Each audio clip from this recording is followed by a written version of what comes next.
Assalamualaikum warahmatullahi wabarakatuh. Selamat pagi, semoga panjenengan semuanya selalu diberikan semangat, selalu diberikan kesehatan. Amin ya rabbal alamin. Oke teman-teman, hari ini kita akan berbagi atau kita akan belajar bareng. Ya, jadi ingat, ini adalah konten belajar bareng. Jadi bukan maksud saya lebih dari panjenengan semuanya atau bagaimana, tapi ini adalah belajar bareng. Jadi kalau semisal ada salahnya pun juga mohon maaf dan mohon untuk dikoreksi bersama. Oke. Jadi ini adalah kisi-kisi soal UP ya. Ini adalah kisi-kisi soal UP PPG dalam jabatan kategori 2 tahun 2022. Jadi di sini sudah disebutkan beberapa capaian pembelajaran, materi, subcapaian pembelajaran, materi, dan indikator. Nah, untuk soal-soal ini itu adalah soal-soal yang kita buat satu kelas, kita buat dan kita gunakan untuk belajar bareng. Jadi seperti itu. Nah, ini tujuannya tetap sama, kita belajar bareng. Jadi mungkin ini adalah gaya belajar saya dan mungkin ada yang sama gaya belajarnya, jadi mohon untuk dimaklumi dan mohon maaf, bukan bermaksud untuk menggurui atau apapun itu. Jadi ini tujuannya adalah kita belajar bareng. Oke. Yang pertama ya, ini adalah pembekalan soal UP. Disajikan capaian pembelajaran. Mampu merumuskan indikator capaian pembelajaran berpikir tingkat tinggi. Berpikir tingkat tinggi yang harus dimiliki peserta didik, mencangkup sikap, pengetahuan, dan keterampilan secara utuh yang berorientasi pada masa depan. Oke, itu capaian pembelajaran. Subcapaiannya adalah mampu menganalisis karakteristik perkembangan intelektual, moral, dan sosial peserta didik, lingkungan sekolah, perkembangan teknologi abad 21, dan aplikasinya dalam pembelajaran akuntansi dan keuangan. Terus untuk materinya adalah karakteristik perkembangan peserta didik atau teori perkembangan intelektual. Itu untuk materinya. Sedangkan untuk indikator, diberikan rentang usia siswa, peserta dapat menentukan pembelajaran yang sesuai dengan perkembangan intelektual siswa tersebut. Jadi kalau indikatornya seperti ini berarti bersifat umum ya, masih bersifat umum. Tapi kalau kita fokuskan di tingkatan SMK berarti ada rentang usianya. Usia siswa-siswi atau peserta didik di jenjang SMA SMK. Jadi seperti itu. Oke, langsung saja untuk soal yang pertama. Ya, ini ada keterangannya. Jadi ini soal dari Bu Arvina, ya, teman satu kelas. Ambar merupakan salah satu siswa SMK kelas 11 di salah satu sekolah swasta di mana usianya adalah 17 tahun. Menurut Piaget, dari kondisi tersebut maka Ambar berada pada tahap operasional formal. Dari pemaparan tersebut maka pembelajaran yang sesuai adalah, nah, kita lihat dulu kata kuncinya. Yang pertama adalah usianya 17 tahun. Ya, usianya 17 tahun. Oke, itu yang pertama. Yang kedua, pada tahap operasional formal. Nah, ini tahap operasional formal. Nah, jadi 17 tahun itu berada di tahap operasional formal. Nah, ini pembelajaran yang sesuai di usia tersebut itu seperti bagaimana?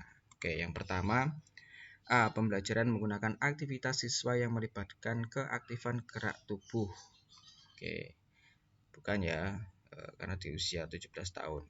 Kalau keaktifan gerak tubuh itu lebih ke mana ya? Sensorik atau tingkatan SD. Ya. Yang B. Pembelajaran dengan menggunakan bentuk visual dengan warna yang menarik. Ini juga masih di bawahnya atau tingkatan SD, TK itu juga ini. Yang C. Pembelajaran dengan mengurutkan benda dari yang paling besar ke yang paling kecil. Ini juga lebih relatif ke situ. Yang D. Pembelajaran dengan menalar, berpikir abstrak, dan menarik kesimpulan. Oke. Ini yang D ya, ini lebih ke sini ya, operasional formal. Terus yang E, pembelajaran dengan menggunakan suara yang digunakan untuk media pembelajaran. Oke, jadi kalau kita lihat sesuai dengan capaian pembelajaran, sesuai dengan indikatornya, jawaban yang benar dan sesuai adalah yang D, pembelajaran dengan menalar, berpikir abstrak, dan menarik kesimpulan. Karena di usia 17 tahun itu peserta didik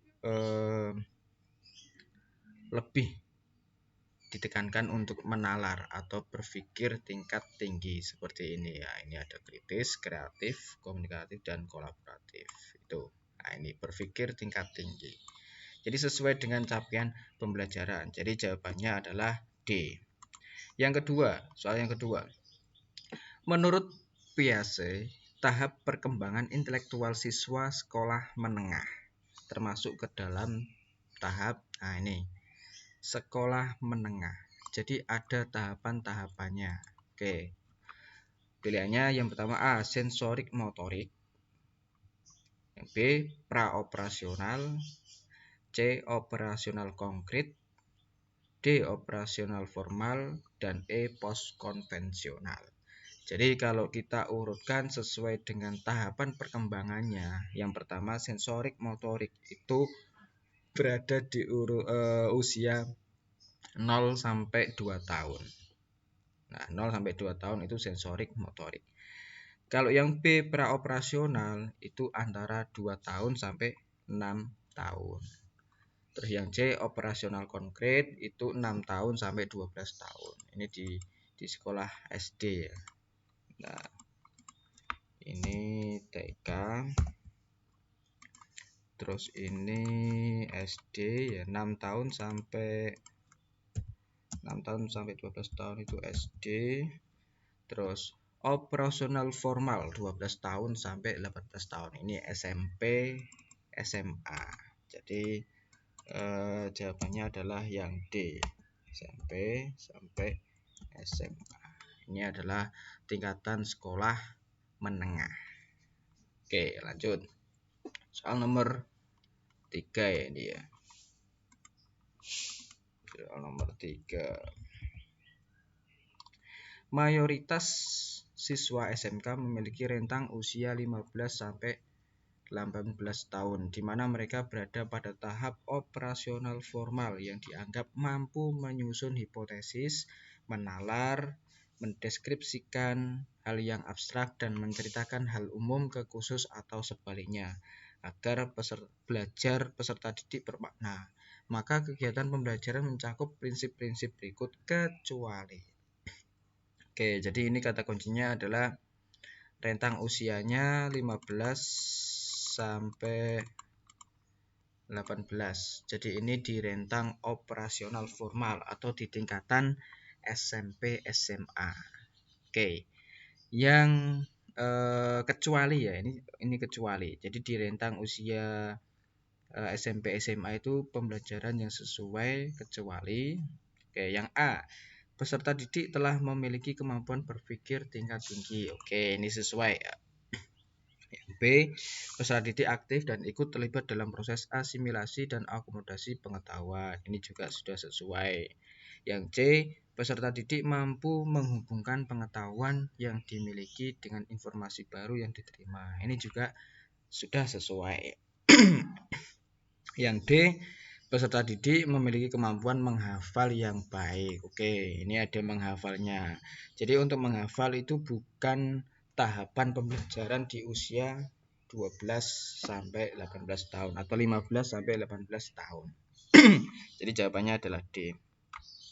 Yang E, peserta didik memiliki perbedaan individual yang menjadi perhatian guru. Ini juga sudah terlihat di usia-usia SMP SMA. Jadi jawabannya benar adalah D.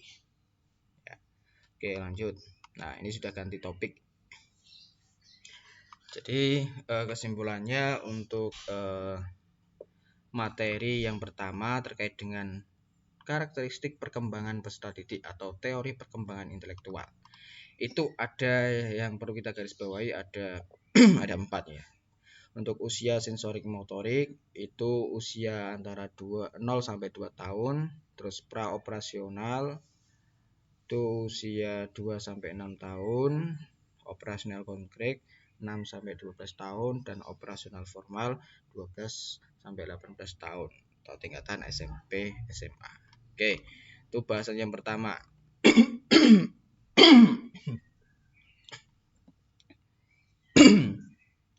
Oke, bahasan yang kedua. Nah, bahasan yang kedua ini mengenai, kita langsung ke materi dan indikator. Untuk materinya, karakteristik perkembangan peserta didik masih sama. Terus untuk indikatornya diberikan tentang usia siswa. Peserta dapat menentukan pembelajaran yang sesuai dengan perkembangan intelektual. Oke, jadi ini mengenai dengan pembelajaran yang sesuai. Kalau tadi kan terkait dengan usia ya, rentang usia. Oke, kita lanjut. Soal yang pertama, perkembangan kognitif peserta didik pada tingkat sekolah dasar berada pada tahap operasional konkret, sehingga mereka merasa kurang memahami pembelajaran yang disampaikan oleh gurunya secara verbal saja. Proses pembelajaran tersebut akan efektif jika disertai dengan menggunakan, jadi ini di usia sekolah dasar atau operasional konkret. Jadi kalau seperti ini kita bisa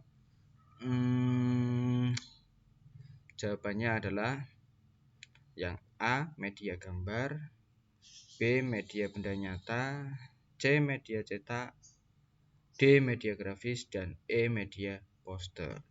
Jadi yang efektif jika disertai dengan menggunakan, nah ini jawabannya, media benda nyata. Oke, kok susah sekali. Sudah pengedit. Oke, jawabannya adalah B, media benda nyata. Oke, lanjut. Nah,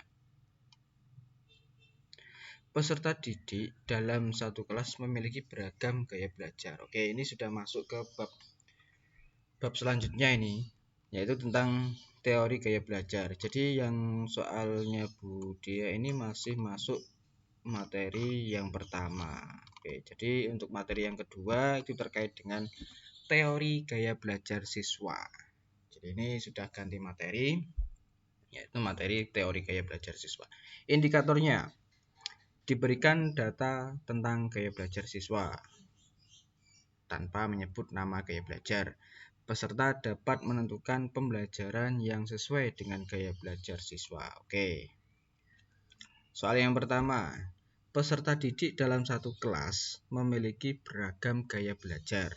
Namun, kegiatan pembelajaran selama ini masih banyak yang konvensional, klasikal dengan ceramah saja. Agar dapat memenuhi semua gaya belajar tersebut, guru perlu, yang pertama, A, menggunakan metode diskusi dan ceramah. B, menggunakan media modul dan audio. C, menggunakan media komik dan buku paket. D, menggunakan media audio, video, dan percobaan. E, menggunakan media PPT. Jadi kita lihat dulu kata kuncinya untuk soal dari Bu Desi itu adalah ini, satu kelas memiliki beragam gaya belajar. Beragam gaya belajar. Jadi tidak hanya satu gaya belajar saja, tapi banyak. Nah, untuk mengadopsi, untuk memenuhi semua, nah ini kan ada semua gaya belajar tersebut, maka guru perlu, kalau A ini tidak ya, ini cuma auditory talk, auditory saja, jadi belum mencangkup keseluruhan. B, ini auditory visual, ini juga belum, kurang. Terus yang C, menggunakan komik, ini juga masih kurang, ini cuma visual saja. Sedangkan D, menggunakan media audio, video, dan percobaan. Nah, ini sudah lengkap. Jadi ada auditory, visual, dan kinestetik. Ini sudah mencakup semua gaya belajar. Oke. Jadi jawabannya adalah D. Oke, soal selanjutnya dari Bu Umi. Ketika proses pembelajaran, peserta 11 SMK Negeri 1 Pejawaran cenderung suka berdiskusi, bercerita, senang membaca dengan keras, serta menyukai musik dan bernyanyi. Supaya kegiatan pembelajaran lebih maksimal, guru perlu, kata kuncinya adalah suka berdiskusi, bercerita, senang membaca dengan keras, serta menyukai musik dan bernyanyi. Ini adalah kata kuncinya. Supaya kegiatan pembelajaran lebih maksimal, guru perlu A. Menggunakan media komik dan gambar dalam pembelajaran, B. Menggunakan modul dan slide presentasi, C. Mengajak peserta didik untuk mengeksplorasi lingkungan, D. Menggunakan media rekaman seperti kaset atau CD audio pembelajaran, E. Menggunakan objek nyata untuk belajar konsep. Jadi kalau kita lihat kata kuncinya, berdiskusi, bercerita, senang membaca dengan keras, serta menyukai musik dan bernyanyi. Ini lebih cenderung yang D, yaitu menggunakan rekaman seperti kaset audio atau CD audio pembelajaran, karena ini merupakan gaya belajar jenis auditori atau lebih ke pendengaran. Jadi seperti itu. Oke, lanjut. Lanjut. Oke, ini masih ini ganti lagi nih, ganti materi lagi. Karakteristik perkembangan peserta didik. soal dari Budita. Lanjut. Budi merupakan salah satu siswa akuntansi kelas 10. Pada saat mengikuti pembelajaran di kelas, Budi memiliki kecenderungan kesulitan mempelajari sesuatu yang bersifat abstrak, seperti mengingat rumus persamaan dasar akuntansi. Selain itu, Budi juga sulit untuk berdiam diri terlalu lama dan kurang mampu untuk menulis dengan rapi. Berdasarkan hal tersebut, pembelajaran yang sesuai dengan situasi tersebut adalah A. Guru menggunakan komik sebagai media pembelajaran di kelas, B. Guru berceramah dan menjelaskan materi di depan kelas, C. Guru menginstruksikan siswanya untuk membaca buku paket dari perpustakaan, D. Guru mengajak siswa untuk menonton video mengenai persamaan dasar akuntansi, E. Guru mengajak siswa untuk melakukan permainan di dalam kelas atau game based learning. Jawabannya adalah E. Kenapa jawabannya E? Kita lihat dulu. Ini kata kuncinya adalah nah ini, Budi juga sulit untuk berdiam diri terlalu lama, ya, sulit untuk berdiam diri terlalu lama. Jadi Budi ini senang bergerak, ya, senang bergerak. Dan ini dia kurang mampu dalam menulis dengan rapi. Jadi kalau semisal Budi ini dikasih model pembelajaran atau gaya belajar yang ceramah atau mendengarkan atau melihat, itu masih kurang, ya, tidak sesuai dengan gaya belajar Budi. Nah, maka dengan kondisi seperti ini yang paling pas itu adalah E, mengajak siswanya untuk melakukan permainan. Karena kalau kita permainan, gaya belajar bermain atau menggunakan game based learning itu cenderung aktif, ya, cenderung aktif dari segi tubuh, pikiran, dan lain-lain. Jadi seperti itu. Oke. Soal yang terakhir. Ibu Ani mengajak siswa kelas 12 AKL ke kantor desa dekat sekolah untuk melakukan observasi dan menganalisis tentang laporan realisasi anggaran tahun lalu di kantor desa dekat sekolah. Selanjutnya, Ibu Ani memeriksa laporan hasil observasi siswa. Dari hasil klasifikasi kecenderungan gaya belajar siswa diperoleh peringkat hasil belajar. Peringkat terbaik dari pembelajaran berupa observasi di luar kelas ini menunjukkan siswa memiliki kecenderungan gaya belajar berhasil baik melalui A. Visual, pandangan mata, auditif, pendengaran, B. Visual, kinestetik, C. Auditif, kinestetik, D. Auditif, visual, dan kinestetik, E. Kinestetik atau gerak. Jadi kita lihat dulu. Di sini kata kuncinya adalah observasi, ya, melakukan observasi dan menganalisis tentang hasil laporan realisasi anggaran. Jadi kegiatan siswa itu cuma mengobservasi saja, dan yang dilihat dari Bu Ani itu juga hasil atau laporan hasil observasi siswa. Jadi yang sesuai dengan gaya belajar ini itu adalah kinestetik atau gerak. Jadi seperti itu. Oke, mungkin sampai di sini dulu untuk part 1. Kita lanjut part 2 di video selanjutnya. Terima kasih, semoga bermanfaat dan jangan lupa kalau ada salah atau masih kurang jawabannya silahkan di komentar karena ini adalah belajar bareng. Terima kasih. Assalamualaikum warahmatullahi wabarakatuh.